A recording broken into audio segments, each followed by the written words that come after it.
চৈতন্য চরিতামৃত আদিলীলা শ্লোক 56। ভক্তে কৃপা করেন প্রভু এই তিন স্বরূপে, সাক্ষাৎ আবেশার আবির্ভাব রূপে। শ্রীচৈতন্য মহাপ্রভু তার ভক্তদের উপর তার অহৈতুকী কৃপা বিতরণ করেন তিনটে স্বরূপে। এক, নিজে তিনি সাক্ষাৎ উপস্থিত হয়ে আবির্ভূত হন। দ্বিতীয়, কারোর মধ্যে তিনি শক্তি সঞ্চার করেন, যেমন তিনি নকুল ব্রহ্মচারীর দেহে কখনো কখনো আবিষ্ট হতেন।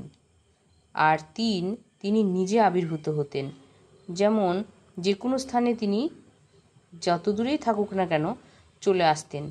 যেমন সচিমাতা যখন তার গৃহে চৈতন্য মহাপ্রভুর জন্য আহার্য বস্তু নিবেদন করতেন, তখন শ্রী চৈতন্য মহাপ্রভু জগন্নাথ পুরীতে থেকেও সেই আহার্য বস্তু গ্রহণ করতেন।